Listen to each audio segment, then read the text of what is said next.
যুদ্ধে Iran already জয়ী হয়ে গেছে। সেটা কিভাবে? পৃথিবীর বিশ্ব পরাশক্তি বলেছিল ইরানেরকে কয়েক ঘন্টার ভিতরেই তারা ধ্বংস করে ফেলবে। তারা মাত্র কয়েক ঘন্টা সময় এটা। এবার কথা হচ্ছে যেই আমেরিকা বলেছিল ইরানকে কয়েক ঘন্টার ভিতরেই শেষ করে দিবে ডাম মার্কায়। আমাদের ডাম কাকু বলেছিল এমনটা।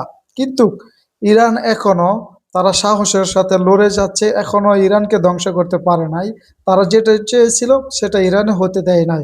আর হ্যাঁ, ইরান পৃথিবীর ইতিহাসে ইরান কখনো কোনো পরাশক্তির কাছে ইরান মাথা নত করে নাই। ইরান পরাজয় মেনে নেয় না। ইরান হচ্ছে সে জাতি।